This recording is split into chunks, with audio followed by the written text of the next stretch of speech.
জয়নগর মজিলপুরকে যানজটমুক্ত করতে চান এসইউসিআই প্রার্থী নিরঞ্জন নস্কর শুরু প্রচার। 2024 সালে লোকসভা ভোটে এসইউসিআইয়ের হয়ে জয়নগর লোকসভা কেন্দ্রে লড়েছিলেন নিরঞ্জন নস্কর। তিনি এবার জয়নগর বিধানসভা কেন্দ্রে এসইউসিআই প্রার্থীর নাম ঘোষণা হতেই নেমে পড়েছেন দেওয়াল লেখনের কাজে।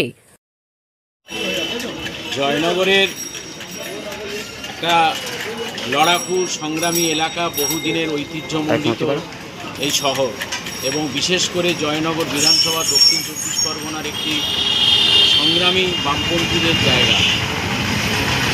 বিগত দুটি নির্বাচনে তৃণমূল কংগ্রেস এখানে জয়ী হয়েছে, কিন্তু যে প্রতিশ্রুতি দিয়ে তারা জয়নগরের ক্ষমতায় এসেছিলেন, জয়নগর কেন্দ্রে জিতেছিলেন, সে প্রতিশ্রুতি তারা রক্ষা করেনি। জয়নগর মজিলপুর শহরে যানজট একটি প্রবল সমস্যা, আর এই সমস্যা থেকে শহরকে মুক্ত করাই প্রধান লক্ষ্য নিরঞ্জন বাবুর। জয়নগর এক সময়ে ছিল এসইউসিআই দুর্গ। দীর্ঘ কয়েক বছর জয়নগরের বিধায়ক ছিলেন দেবপ্রসাদ সরকার, তারপরে ছিলেন অধ্যাপক ডক্টর তরুণকান্তি নস্কর। যে হাল বিগত 10 বছরে ছিল সেই একই রকমই আছে। সর্বোপরি এটা কি মডেল পৌরসভা হওয়ার কথা, কারণ সবচেয়ে ঐতিহ্যমণ্ডিত প্রাচীন পৌরসভা হচ্ছে জয়নগর মজিলপুর। সে পৌরসভারও ক্ষেত্রে যে অবস্থায় ছিল সেই অবস্থাটাই আছে। মানুষ ফিরবে, কারণ মানুষের অভিজ্ঞতা বলছে বিজেপি তার শাসিত রাজ্যগুলোতে মানুষ দেখতে পাচ্ছে তৃণমূলের শাসন 2011 থেকে চলছে। মানুষ তাদের অপকর্ম, তাদের দুর্নীতি চোখের সামনে দেখছে। মানুষের সেই অভিজ্ঞতার প্রতি আমাদের ভরসা আছে, ফলে সেই অভিজ্ঞতার উপর ভরসা রেখে আমাদের বক্তব্য মানুষ আবার ফিরবে।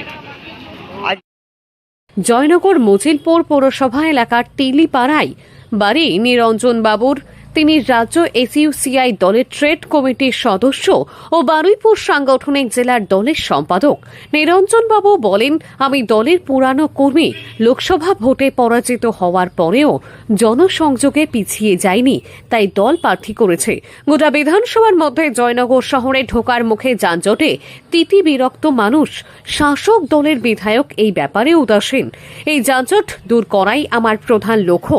প্রয়োজনে বাইপাস নির্মাণের চিন্তা ভাবনাও আছে। বৃহস্পতিবার থেকেই জোর কদমে প্রচার শুরু করে দিতে চান নিরঞ্জন বাবু। বলেন, আমি বাড়ি বাড়ি ঘুরে প্রচারে জোর দেব। জয়নগর বিধানসভা কেন্দ্রের ভোটাররা বদল চান বিধায়কের। দুর্নীতি আর স্বজন পোষণ দেখতে দেখতে মানুষ বিরক্ত।